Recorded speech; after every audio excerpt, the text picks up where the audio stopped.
Hey guys, it's Nina.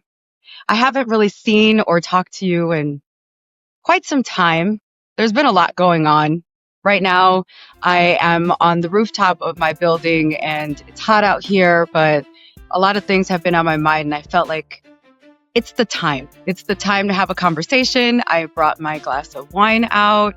Um, Delicious, by the way, so cheers if you're sipping on something. But I want to talk to you because yesterday, the other day was National Radio Day. And it's supposed to be this day that everybody who is posting about it or has been in media and in radio, they're so proud of it, right? So all these people are posting, you know, swipe right to see all of the carousel of all of the photos, or look at this collage, or just look at this one photo of me from back in the day. And it's supposed to be, you know, highlighting your career and what you're excited about and why you love radio and what it's meant to you. Kind of like that movie Brown Sugar. Do you remember that movie? And the question was, why did you fall in love with hip hop? That was the question on the movie everybody would talk about. Well, I feel like it's like, why did you fall in love with radio? That's what National Radio Day captions would mean to me. I've done them before. They're on my social media. Um, I've done the captions of while I was in, radio full time and going hard in it, like, a whole bunch of pictures, me with an artist, me in front of a microphone, the age ranges of which I look like different throughout the years. I've been doing radio for over 2 decades. So yeah, I love radio. Radio is my passion. It's my heart. It's what I'm good at. It's what I know. It's what I've always known. And that's a lot of you out there know me from radio. I've been all across the nation, starting in my hometown in the early 2000s of Chicago, and just moving on to, Miami, doing afternoon drive on my first, full-time gig. That was when I was crazy young and it was exciting, and doing club gigs in that part of radio. My passion. I lived a life of excitement during that time. And then I started feeling the lows of it all. I remember I lost my first job in Miami. I was let go. I was fired because, you know what, I was a little firecracker. If you know me, you know that when I get into something and I feel against it, I'll speak my mind. Well, back then, I was speaking my mind a little too quickly without stopping and thinking of the circumstances. What is going to happen after I don't pick and choose my battles or learn when to shut the hell up, right? So that happened. And I remember I like lost it. And um, the person that was close to me, like my mentor, was like, okay, listen, I get it. You're like in your feels, but get it together because this happens. You've now experienced radio. You all will always get fired and rehired, or you're either going to sink or swim. You just got to survive with it. And I never forgot that, because then I got to moving. I went to Austin for a little while. Then I was in Dallas for a year. And then I was back in Chicago, in my hometown. And I was, on Kiss FM since 2006. And then I went on doing mornings on the hip hop station. I was doing both, which was unheard of, to have you as a Latina woman from the south side of Chicago, this is my hometown, right? And I'm on this, one station by myself. And then I'm on this team on the hip hop station, these stations that I grew up listening to, like I'm on them now and I'm on both of them. And it wasn't like what they call a syndicated show. It was like, you were basically using your same name in the same market. What they called the city that you're in is your market. And it was unheard of to be the same person on two different major stations and be on TV during that time. And it was great.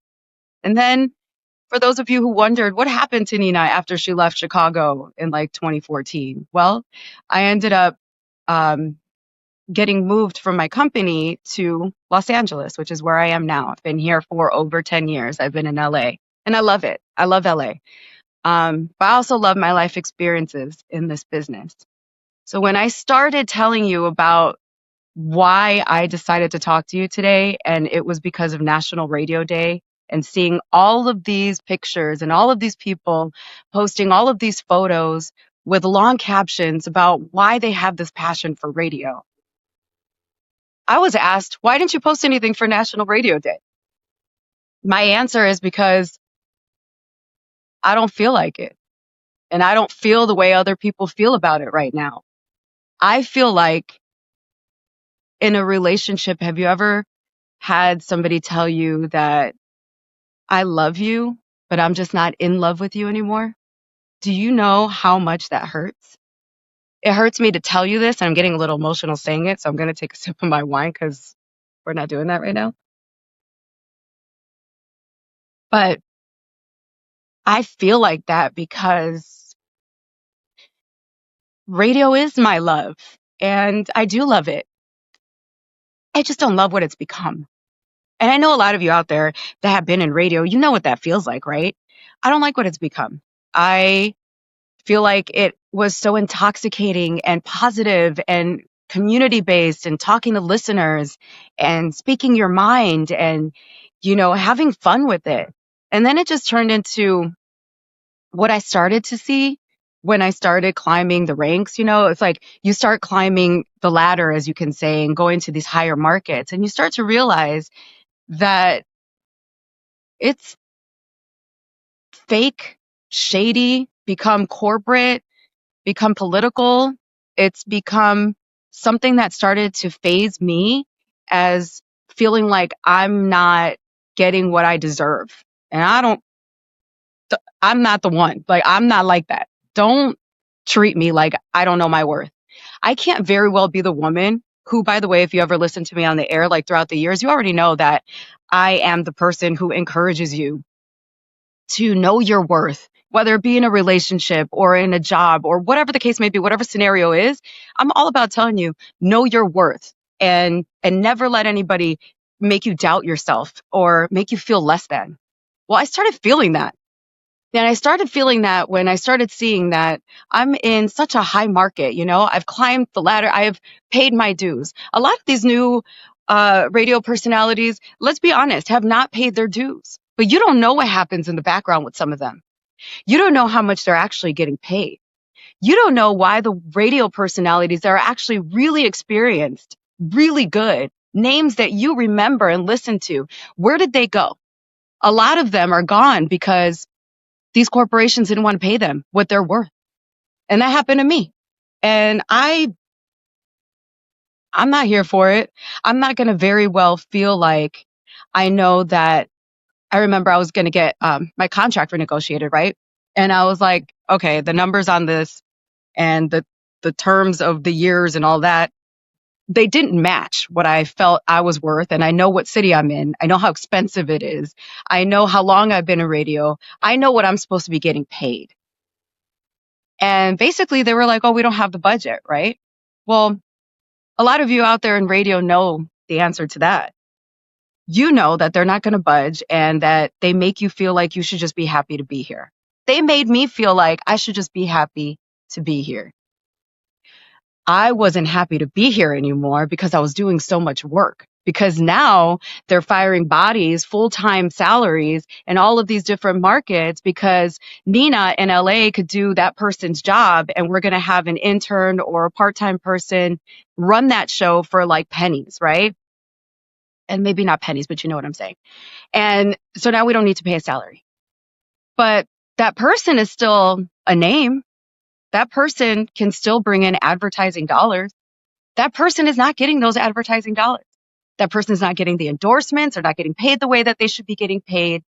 And when it was time for me to rebuttal and say, hey, I feel my worth here. I know how much this is around, living in a city like this, kind of trying to, negotiate. No, we're not budging. Then here comes a new contract for this person on the air and for that person on the air. And now we're bringing in a new person that we know because publicly there was an article about how much money they were getting paid. And suddenly all my ideas that I had to be better on the air, things that I wanted to do to be creative that they didn't have a budget for, suddenly that person gets, that show gets, they get the money. So I say all that to give you the reason. It's not because I don't love radio. It's not because I don't feel like I don't want to be in it anymore. I do. If the, price is showing me how much I'm worth and they're acknowledging me and knowing that I have it in me, treat me that way. Started to see how shady some of these upper management people are. You start to see I could say a lot, I really can, but I do want to be in radio in the future again. And just the point is that some of these new personalities, they're here and they haven't paid their dues yet. And good luck to you. I wish you the best, but I want you to know this. Every time any one of you is taking a job for a small amount of money, for the smallest of, think about how much minimum wage is at anything. Don't think media, anywhere. Okay. It could be a grocery store, a restaurant. Think of minimum wage. That's probably around the same amount a person is getting that is now hired. And they're doing it because they can say that they're on the radio in this city. And it looks like it's great on my resume, but really they're not getting paid for it. So for all of you who are getting hired, that are new, that are not getting paid what you should, that are struggling right now, it's not helping when you take those jobs. You're not helping the rest of us because now you're showing them that it's okay.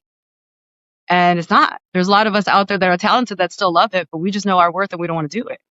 And we want you to, more power to you, still love it. I don't want you to think that I don't want you to love this business. I do. I just don't go where I'm not appreciated, where I'm not shown that I'm worthy, because I know what I'm worth and I know how much I love and I know how much passion I can give in any aspect of life. And I didn't want to post yesterday because of that. It kind of made me mad when I was looking at some of these posts and I was looking at some of these captions and I'm like, I don't feel that way right now. I feel betrayed by my love. I feel like I was cheated on. But now that I'm talking to you about it, I'm realizing just how much I do love it. I'm just not in love with it in the way that it's running right now. The people that are running it, the shady things that go on behind the scenes. I can go on, but I won't. And people that are on radio, they know that. So for those of you who are taking jobs for peanuts, just say that you're on the radio, you're not helping this business. They're starting to see that they can do that. And they shouldn't. They shouldn't be able to. During COVID, I was doing like 14 stations at one time. And I remember my right eyelid I was so stressed that it was twitching at a constant pace. It was because I wasn't really sleeping. I had to deal with, remember when there were tiers for COVID? I was on the air for like Chicago and LA. And when I say tiers, I mean like the colors. They would say like how level the tier of the COVID levels are. And I think in Chicago it was numbers. Well, I had to keep up with every city. And there was the riots, there was the election. I was not sleeping. I was working my butt off. And yeah, I could have told everybody I'm on across the nation on all of these stations. But when it came time for me to say to the upper hands, like, hey, I need to get more money. Like, I'm stressed. Here's what's going on with me. They were like, basically, you should just be happy to be here because we've just done budget cuts and so many people are gone. I just am saying to you that I am not gone. I realized my own worth. And that's when I decided to launch my podcast. It's called Unmuted with Nina Chantele. And unmuted is exactly what it sounds like, what I'm talking to you about right now. Life issues, all kinds of issues. I want to speak unmuted because I don't like being muted, things that I couldn't say to you on the air. Think about how many times your favorite radio personality just disappeared. It's because they were let go. They weren't able to say bye to you. Now I want to talk to you about everything. And that's what Unmuted with Nina Chantele is about. You can hear it on any one of your streaming services. And please follow and subscribe. I'm telling you, you're not going to want to miss out on some of the things that we talk about. And it's only going to get better. We're already at 12 episodes. So please follow, subscribe on any one of your streaming services. I love and miss you guys. I'm going to be back more often. This conversation just made me feel good. I needed to let that out. I still love radio. Radio is still in my heart. I just don't like the bull crap that comes with it. And I wish all of you love and much success. And to all my brothers and sisters in radio, you know what I mean. You know what I mean. And I wish all of you love. Salud. Have a good rest of your day. Talk soon.